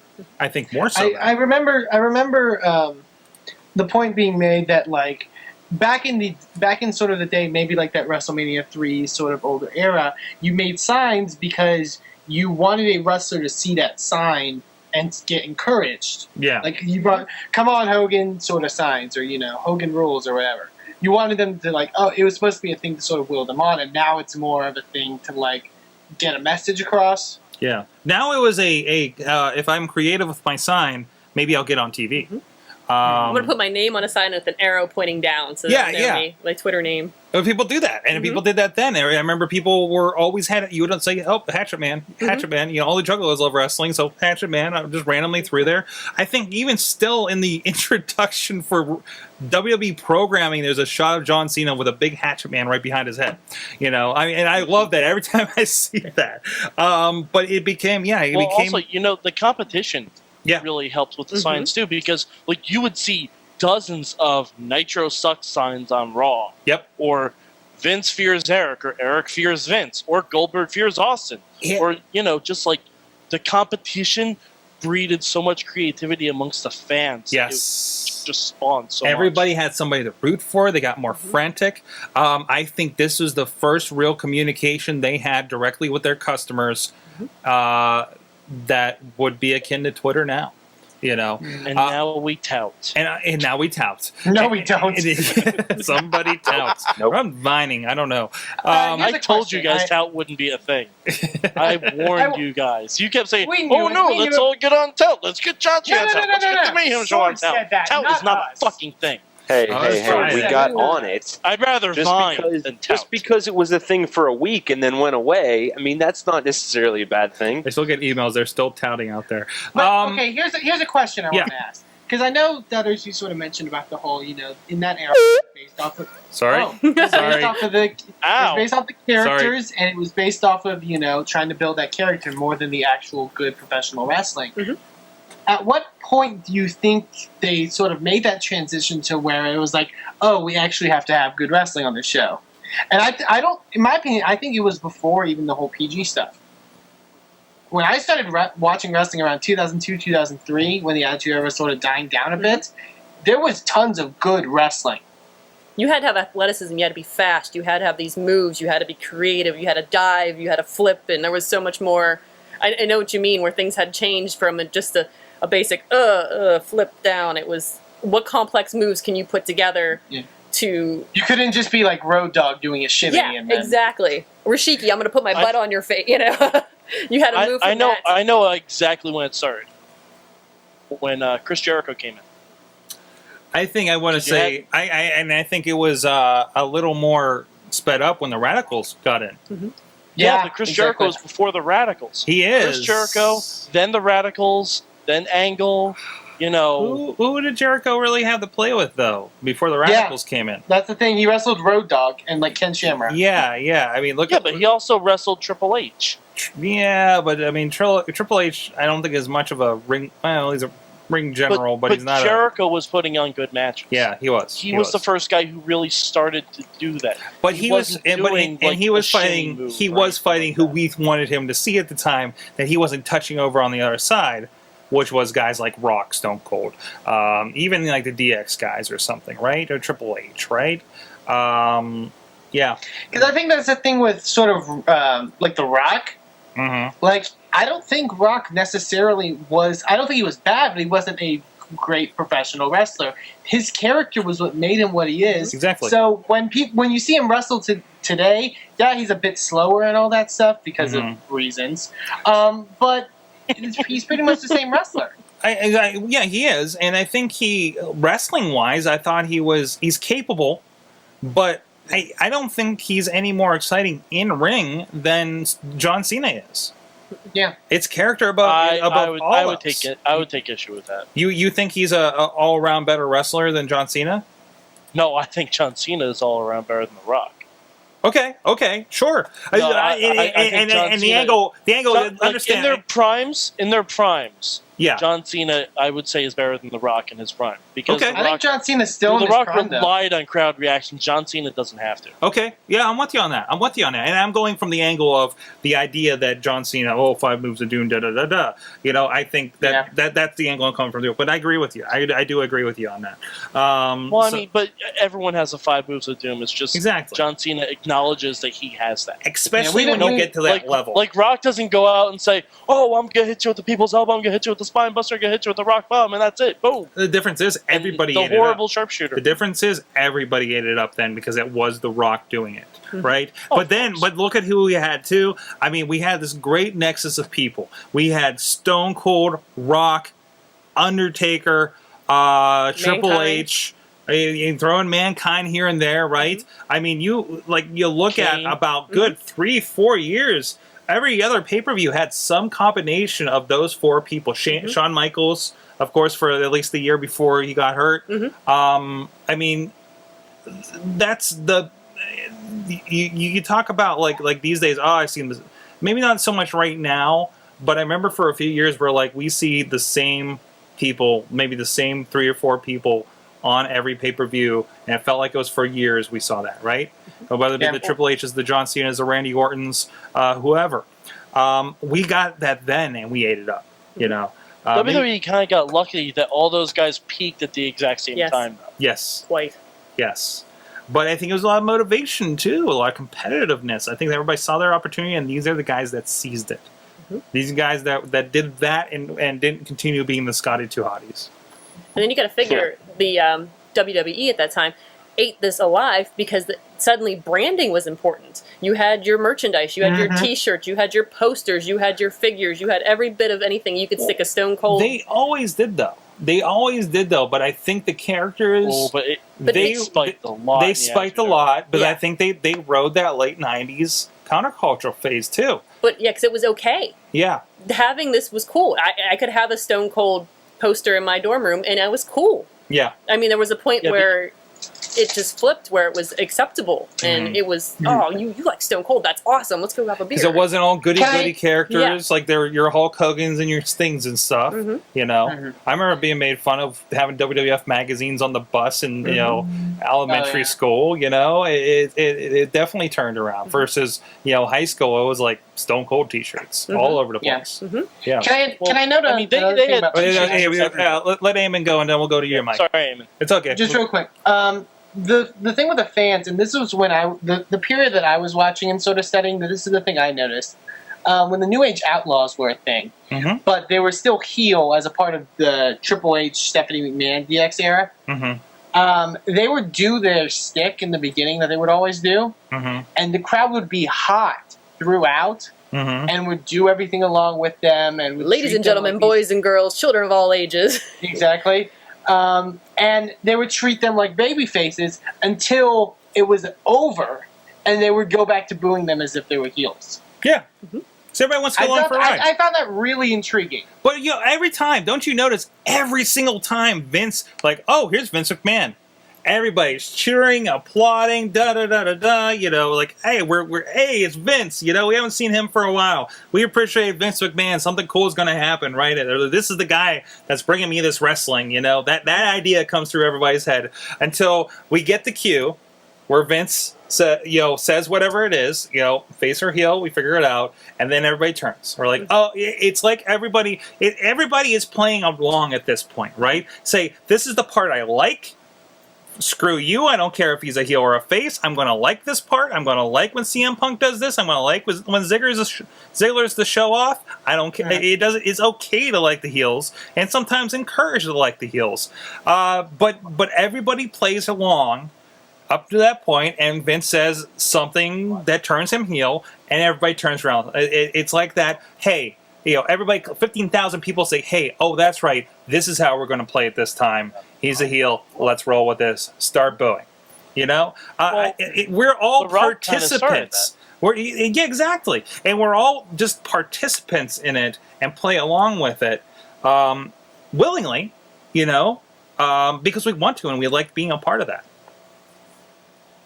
Yeah, I mean, The Rock kind of started doing that because, like, when he would come out, he would do, finally The Rock is, and then when he started, like, I don't like The Rock now, but for as much as I don't like him now, I did like him back then. Yeah. Because he was really on point. Like, he knew, like, okay, these people are saying along with whatever I'm saying. I'm going to stop that by saying this isn't singing along with The Rock. Mm-hmm. And then when people started repeating this isn't singing along with The Rock, he would change it up to something completely different. Yeah. And he would make sure that they couldn't follow along. Mm-hmm. And that just pissed the fans off even more. Mm-hmm. Which is exactly what you should, like Daniel Bryan, another fine example. When everyone started doing yes, yes, yes, he would start doing no, no, no. And now he just switches it up. Yeah. So people don't know what they're doing, and you have half the crowd doing yes, half the crowd doing no, but all of them going insane for him. I think one of the hugest factors is crowd participation. I think it drives home a lot of stuff. Mm-hmm. And, it's just something that people latch on to. I remember, because when The Rock started doing the whole, do you smell what The Rock is cooking, all that stuff, he was a heel. You know, and he was saying those things because he was a heel and it was something a heel would say. And he was being cocky. Mm-hmm. Yeah, and being cocky about it and being very arrogant. And then people just sort of, wanted to say it. And he automatically had to switch because of that. Mm-hmm. Definitely. All right. Any last words on the Attitude Era? I think other than that, we should talk about what's going on now. I had one more thing. Sure. About the merchandising thing that we were talking about before. I think there was a point where every single character in the WWE had a T-shirt, had some sort of merch. Yeah. Like, that's almost unheard of these days. Yeah. You don't see a 3MB World Tour shirt, which they should make, because that's what it takes. But, the Acolytes had a shirt that said "Always Pounding Ass." Yes. I mean, that's when we got to the limit, folks. That's when we got okay, maybe there's a little too much merch out there. And well, I think at the point where people were cheering and buying merch for both the faces and heels, we're like, okay, let's give everybody a T-shirt and see what happens. Yeah, I now that I think about it, there's very few that I think that didn't have at least some form of the only one probably the women. Max That's Moon. probably the only one, except for maybe a Trish or a Lita. All the women did. Like Sable had a shirt. Well, like a Trish or a Lita, or Sable or something like that, Lita. but not everyone. No, but only the undercard women. Like even Funaki had a shirt. Wow. At home, I have a stuffed Scotty Too Hottie worm, for Christ's sake. That's legit. Worm. I have one of those. I don't know why I bought it. Dudders. Anything else? Last comments on that DVD. All together it was pretty cool. Yeah, it was interesting because it started out from the first scene of it was ESPN talking about the steroid scandal. Mm-hmm. And that's what they opened with. Mm-hmm. And then Vince McMahon went right into, this is why we need to change. It was based upon competition, and this is what we encourage them to do, how they changed their business model, and then why the Attitude Era ended was because the competition was gone. There was no need to keep pushing yourself. And I thought the interviewees were interesting because it was mainly Road Dogg, Rashiki, Pat Patterson, and Pat Patterson. Okay. I don't know why I thought Nick Patrick. That's wrong. The old guy. yeah. The other old guy. Yeah, it was the Stooge. Come on now, and Mark Henry. Stooge. Oh, I forgot the Stooge. Hardcore champion Pat Patterson. That's right. I want to hear Mark Henry talk about the Attitude Era. It's amazing, and he's an excellent orator. You would not expect him or Road Dogg to speak and to articulate the way they do, but they're great interviewers. Especially some of the shoot interviews they had to use for that documentary. Yeah. I love that Road Dogg said he wouldn't let his kids watch the Attitude Era. Yeah. Because I've seen the DVD too. He says that he watches back some of the clips and some of the things that he said. He's like, oh God, I would never say that now. I was just young and stupid. Yes. It's good. So there's a very kind of self-awareness of what happened then, and I think that's really good because some of it was kind of. Oh, they talked about when we pushed it too far, when it got uncomfortable. Because I remember there were certain episodes where you're just like, okay, can this scene end now? This is just not. And they've done that. I mean, that's not anything they haven't done since. You know, I mean, I think the church, the Vince McMahon doing the Vince McMahon doing the Triple H spit with the holy water was a little awkward. Yeah. In a matter of like, do you remember the old DX VHS that came out where they actually showed uncensored women baring their breasts to DX? So that was a thing that WWE released during the Attitude Era. Also, remember Coliseum Video was also distributed by the same company that distributed porn. So it wasn't too far. Also, in a matter of like 6-year time span, 3 miscarriage angles. Yeah. Who took that stat? I did. Lita, Mae Young, and Terry Reynolds. Yeah. No. Mae Young. No, Mae Young went to term. Mae Young came to term. Definitely. But it was a forced term. It was a forced term. It was a forced term? I mean, I'm no... Hey, just because someone gave her a hand doesn't mean it was forced, Wrestlefan. I'm not saying that. I'm saying she had to have it impromptu. Oh, come on. That was a pun. I don't get puns. So Raw last night. Someone gave May a hand. Please, Raw last night. Let's talk about Raw last night. Please, let's talk about Raw last night. Let's talk about how awesome Mark Henry is. Mark Henry, the father of a hand. Hey, let's talk about how awesome all of Raw was last night. Oh my God. Yes, it was great. Payback was too. Tell me one thing that was bad. Some of the McMahon stuff, but no, 1-800-FELLA. Yeah, that was horrible. Yes. No, I appreciate that. I appreciate 1-800-FELLA. I don't like phone numbers that don't work, Sorg. What a weird pet peeve to have. You mean like 412-206-WMS0? Well, clearly, LB, you have not been given as many fake phone numbers as I have in my life. That's all I'm saying.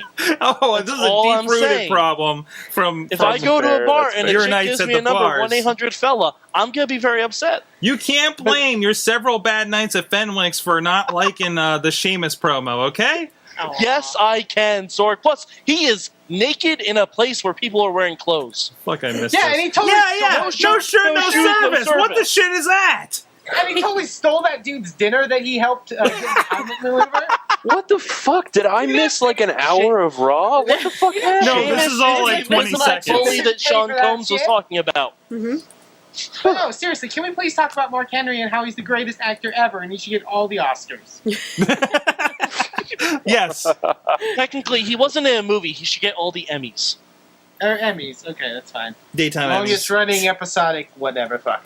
But no, Technically, he's a professional wrestler, so he should get all the blowjobs. He was so, like, from making my heart hurt so bad to making me so happy. Seriously. Well, Did you listen to that promo where he was crying and telling him and how John Cena gave him the WWE title and he's like, "Nah, man, you gotta earn this." Like, and how he told his kids he was finally coming home. Like, oh my God, Mark Henry. Fuck you, kids. This is what I do. From hurting hearts to swelling penises, the Mark Henry promo. I love Mark Henry so much. I unfortunately I was not at home last night as it was happening, and it was like the worst spoilers ever because I was getting it as it was happening. Oh, Mark Henry's retiring. Oh my gosh, this is what happened. But the best part was I went back and I watched everything from Raw after work today, and I had my roommate who never watches wrestling watch it with me, and I'm making her watch this, and you know my friend Ginger. Poor Ginger. Yes, I'm making her watch all of this, and just to watch her reaction with everything is just amazing.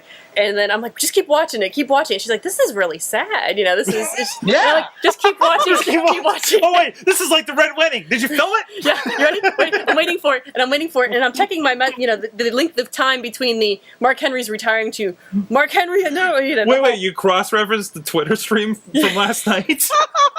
That's awesome. I was like, okay, so in a couple more minutes it's going to happen. Because it was starting to get a little, since I knew what was going on, it was getting long-winded to me. Yeah, yeah. And I just like, keep watching. And she's on her, no, go on, keep watching.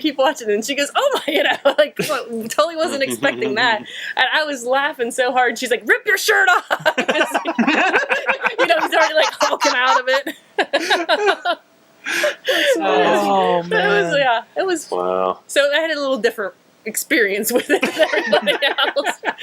I'm yelling at it. I'm like, should have muted you all. And that's the best. I mean, isn't that what we had with the Attitude Era? That hey, check this out. How many times have you heard a wrestler say, "I wasn't really into wrestling until my friends showed me Stone Cold on Raw," and I'm like, "Oh my god!" That's exactly the kind of experience. I hope that happens with Mark Henry. I want people that never watch wrestling to watch Mark Henry do things. And You need to grab people who have just seen 12 rounds and be like, hey, if you don't like John Cena, watch this. Exactly. I mean, everything was so pitch perfect. We got great stuff. We got development. We got Brock Lesnar came out at the end and destroyed him, and that's okay. I mean this is exactly why we watched this. Was the I didn't see that coming. The holy crap, that was awesome. The hey, this was a good wrestling match than this era that we wouldn't have gotten 15 years ago. It was. Speaking of holy crap, didn't see that coming. Christian coming back? Although there was an Instagram of somebody, I forget who it was, I think it was Jericho, that said, hey, look who I found, like from a day ago. Yeah, it was. Yeah, but that was at like a different show. Good you're not dead, bro. Yeah, exactly. Speaking of storyline development and like combining that with great wrestling, I know stories now have nipples? Well, no.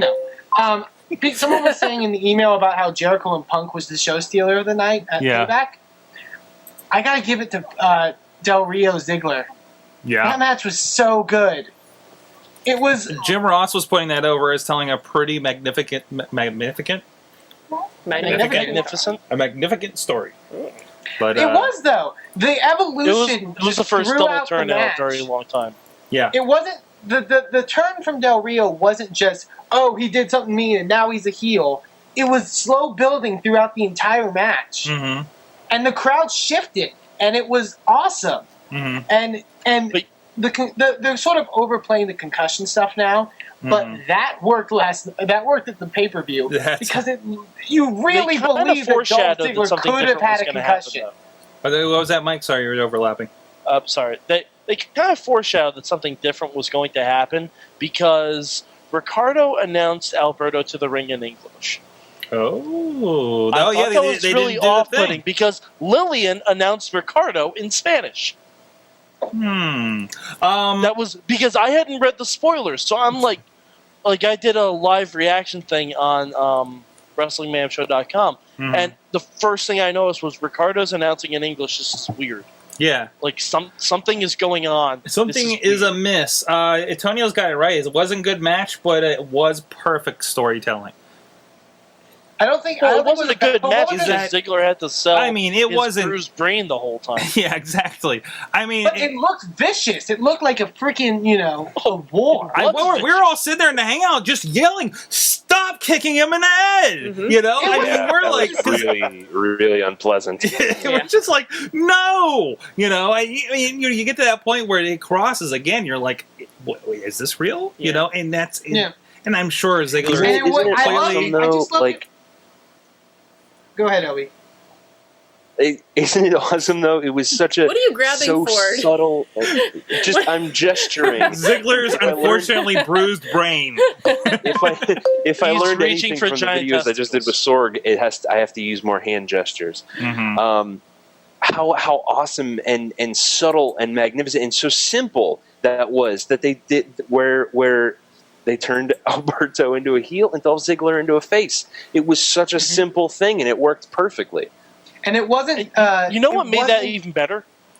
The fact that Ziggler was being turned into a face as AJ, a heel, was on the outside still crying that her Ziggly face was being hurt.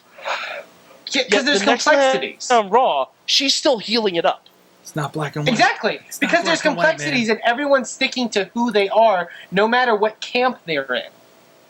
No Yeah. one's conflicting themselves you because kind they're in a of- different camp. And maybe he doesn't change. We didn't see enough. We just saw one scene of him last night. Like, we don't know if there's a character change actually happening to him. Sorg, when But you he's dive still- but in he's like still- Superman, you're a face. That's true. That's true. Okay, But I mean, but I he's kind still- of have but he's- respect. What Like, I mean is, he's still going to be the show-off guy. He's still going to be the Dolph Ziggler. He's still going to be doing headstands in, He's you know, gonna finally in, you know- be Shawn Michaels. That's what it is, folks. Finally, the showstopper, the main event, the icon. oh, He's can we- gonna be all I those never liked the things. icon thing. By the way, like I hated it when it was way back when it was like Hogan and Piper. You know, and now Sting. That's his thing. Really, Yeah, that's like what it he's hurts me called even right now. worse when like Hogan says you're the icon. You know, it's To be like fair, Sorg, who else do they have as an icon in TNA? well, just the icon in general. Like I put Piper above all those guys for one thing. But anyways, I'm sorry. I digress. I digress. All right, guys. So Amazing Raw. They can't keep up the pace, but man, they had us for 3 hours. You can't deny and that, Antonio right? Cesaro was Zeb Coulter. Exactly. So excited. And I saw. So excited. Where did I see that? Somebody spoiled the name. If you can prop that up in the chat again. Coulter's Militia or whatever? Coulter's Militia. What? That's interesting, and it could be fun. Coulter's Militia? I'm just But happy yeah, they're I'm doing gonna- He's bringing in anything with Cassius Antonio Ohno. Cesaro. What's that, LB? I'm just happy they're doing anything with Antonio Cesaro. Yeah. That's the big thing. In it My all. tweet after that match was boring my ass. Yeah. 'Cause- Holy shit, that match with Regal. Yeah. And then somebody popped up and was like, really, I tuned in and William Regal got squashed? No, man. I mean, That was Chachi. Fuck you, Chachi. you know,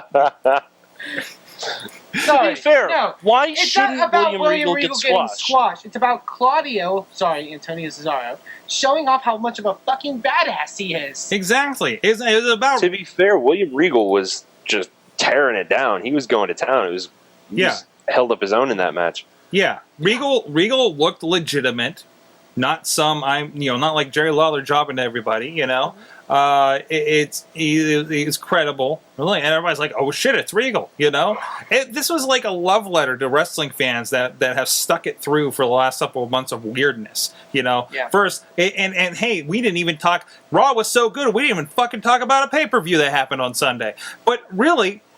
That pay-per-view, I said this like 3 matches into it, that pay-per-view was better than it deserved to be. Yeah, I think it's the best pay-per-view of the year so far. Whoa! Whoa! So I'll agree on that. Fuck you, WrestleMania. Heyo. Yeah, seriously. I'll agree on that. Yeah? Yeah? I'll agree. Consistent-wise, Payback it's was better. awesome. Yeah. The main event wasn't too great, but Yeah. consistently throughout, it was better. Derek Carr was great. We had Del Rio Hey, Ziggler. Cena's dive into the Lumberjacks was amazing. That was Drew great. has to True. give credit for It was a that. good But moment. we had Del Rio Ziggler. We had, Punk Jericho. We had an awesome Divas match. We had Daniel Bryan being awesome. Like, it was all around really good pay-per-view. The Kane Ambrose match could have ended better, but Yeah, I Apart don't from know why that, they're I mean, trying it to was a solid protect Kane. Yeah. Like, Dean Ambrose can beat Kane clean and no one would care. Mhm. Mhm. Because, really, does Kane really need to be saved from getting pinned? Couple other notes. First of all, people are shouting because we didn't even bring up the nipple. Speaking of Attitude Era. Because last why? Can we please not talk about the nipple? night. I'm just saying. I'm just letting you know what the chat room's doing. all right, guys, Um, hold on. I'll just say one thing on it, and then we can all let go. Big E Langston had a nipple slip on Raw. Done. Exactly. Thank you. Bobby says, does anyone find it odd that Randy Orton was supposed to put someone over and they get hurt and have to stop a match? Coincidence? Was that for real? Was he really hurt? Left. I mean, I thought it was a little weird. Yeah, he was. That's how the RVD left, internets, the That's how internets RVD are left. saying he's really hurt. Okay. No, Matt Carlin's Okay. reminded me. Orton was the one who punt kicked RVD out of the WWE. Oh, wow. Matt Carlin's brought that up in the chat room, and There's that your would be there's your amazing. comeback to happen. feud. There you go. I feel like in that match, it seemed as if Daniel Bryan was trying to hold back a bit. Yeah, you I think mentioned the just because- kicks. Like, he pulled some... I know you're supposed to pull all of your kicks, but, like, he pulled it to such a degree where, like, I think he was really trying to make sure he didn't do anything to Orton. I think Orton's a different It's because he's not working with his indie buddies. Yeah. Orton's a different kind of wrestler. You can't go full tilt with Orton like you can Tyler Black or Punk or even Del Rio. Del Rio gets it. You know what I mean? I think that I also think there was it. like one part where like Brian had Orton's leg for a takedown, and there was like a real like awkward struggle. They didn't know, like, I don't think Randy didn't want him to do something. This is just my opinion. This is what I'm seeing and interpreting, and sort of trying to aid to my fact that I don't like Randy Orton. But yeah, whatever. All right, and guys. Apparently, the Daniel Bryan thing continued on the app, where he got angry with Triple H that the match was stopped. Yeah. Antonio said that in the chat. So that's interesting too. All right, one last thing before we get into it, and just a brief kind of set on it. Really, with the app, they have all this extra stuff, and all the stuff that, like, this extra thing that I wouldn't know unless I watched the app. And it's one thing when you're doing these on, like, other programs that you don't watch, right? And they'll bring it over if it's important or something like that. But there's, like, they're taking all this effort to do this extra stuff that I don't think a lot of people are really watching. Mm-hmm. You know, and maybe the numbers are fine for them and everything like that. I don't know. It just that's kind of my take on it. I mean, does anybody have any thoughts on that? Other than that, it's fucking annoying to leave that app on. Okay. I thought it was kind of funny. All the tweets about the nipple were showing up on the app. Yeah, way to cleanse that one, guys. I thought that was amazing. Like, as long as you hashtag Raw, anything will show up on that app. Like, we should really have WrestlingMayhemShow.com hashtag Raw. Like, every 10 minutes, it shows up on the app. I'm waiting for some, like, porn company that unfortunately has something named Raw, and that's their hashtag. I saw a picture online where someone was tweeting a raw vegan recipe, and because it was hashtag raw, it was on the app. Oh my.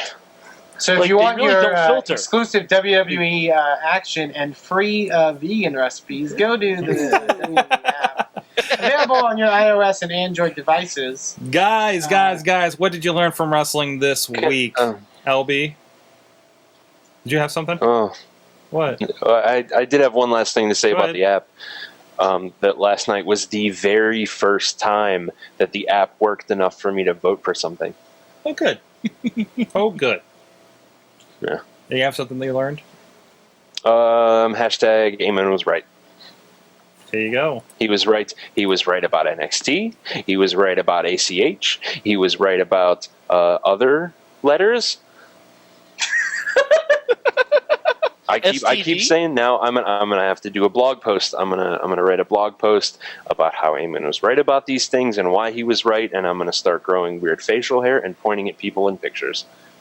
There you go. I don't know if I asked you this already about the NXT watching. Have you checked out an Emma match yet? Remind me, which one's Emma? Is she the Australian who does this dance? She's this. Yes, she is. Okay, yeah, I have seen her. She's very amusing.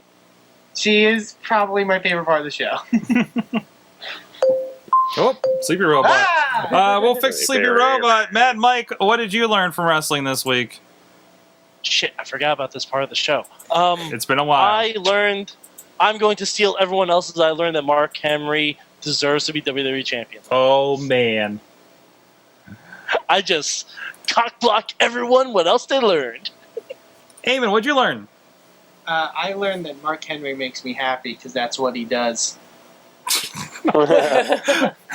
Okay. All right. Dudders, what'd you learn from wrestling this week? Two things. One, the last two nights I couldn't stand the up-close camera shaking. I don't know if you noticed whenever they would get up close, the camera would do this little twitchy, so I don't know who's holding on to the camera. Oddly that I don't notice that. It was driving me nuts. And the second thing is this makes me very sad, but ever since WrestleMania, Punk's performances have just disappointed me. Really? Really. Because it just was between the trolling he did with Undertaker and just how much heart he put into it, now it just looks like he's half-assing it. I've actually heard that from a couple people. So. Sorry. Well, I mean, he's doing the face thing, so he's not. I don't know. Is he working? Is this? Because I've heard in numerous interviews between Mark Madden and everybody else that this is not a long-term plan for him. This is something where he wants to go in. He's a smart guy, wants to make his money and get the heck out of wrestling. And I've heard that several times. And he's been close to leaving several times. So I don't know if this is just him going. He's pretty much said that too. Yeah. Yeah, that he's just. I don't know. You know what I mean? Like, because that to me, WrestleMania was Punk's plateau. That's I don't know if it's going to get better. Yeah. I mean, between his performance, like I said, the trolling and just the athleticism. Does it really get better than 400 and what odd days as a WWE champ? What else do you do? Mm-hmm. You know, hour-long Iron Man match with Daniel Bryan at WrestleMania 30 for the world title. There you go. Because that's going to happen. That's how it gets. That's the only way it could get better. Well, no, if it was the Attitude Era, he'd have a miscarriage. Vince McMahon has such a hair up his butthole. He's not going to let that happen. No, I know. He'll put it on Backlash.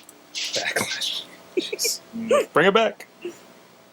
All right, and I learned. Sorg, what about you? I learned there's not enough bojangling in indie wrestling. Okay, with that, guys, it's Oh, and Bobby Mayhem learned show. in the chat room that a pink coat can be stylish until it's on the floor. Then it looks like a puddle of Pepto-Bismol. He also learned that Mark Henry still has time to kick some ass before he begins questing. It was not pink. And Matt Carlin's learned that salmon. you can get a salmon-colored sport coat in quadruple XL. Very nice. Or triple XL. Mm-hmm. Guys, it's the Wrestling I Mayhem did like show. the line, if you forget me, you're going to remember this coat. WrestlingMayhemShow.com, iTunes, Stitcher, Spreaker, Blip TV, Roku, YouTube. Check us out. Drop us your emails. We answer your questions. We read them all at Good times. Good times at WrestlingMayhemShow.com. 412-206-WMS0 if you want to do that. Hey, Sorg. Hey. Sorg, buy the app. And buy the app. There it is. On a big... Is that an iPad?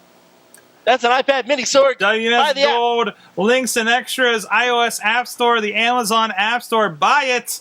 And We get a fraction of a sandwich. I asked for one pickle. yes, exactly. Mad Mike joining us from the Bronx, New York. Thank you. It's good to have you back, sir. We're going to get you in a rotation. We're going to figure out how many people we can get on Skype again because this needs to continue. Amen. From Corpus Christi, Texas. Check out InspireProWrestling.blogspot.com. I don't hate it yet.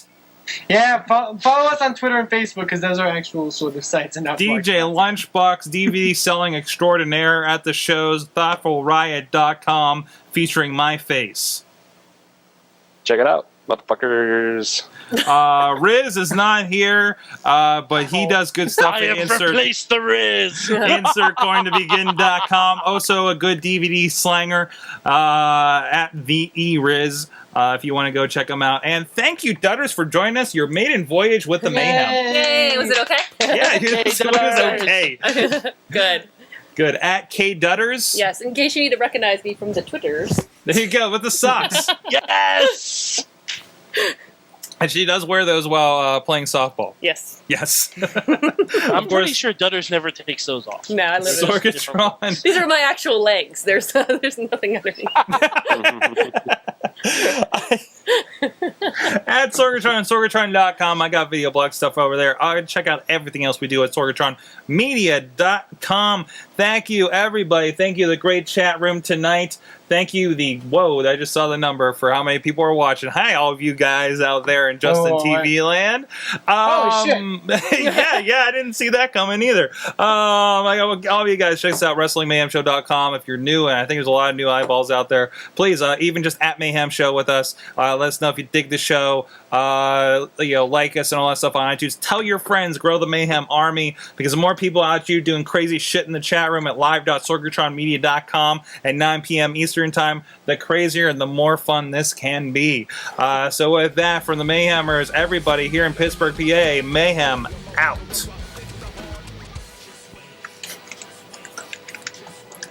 $62 people. Just wait, just wait, just wait, just wait. Wait for the perfect time, then attack.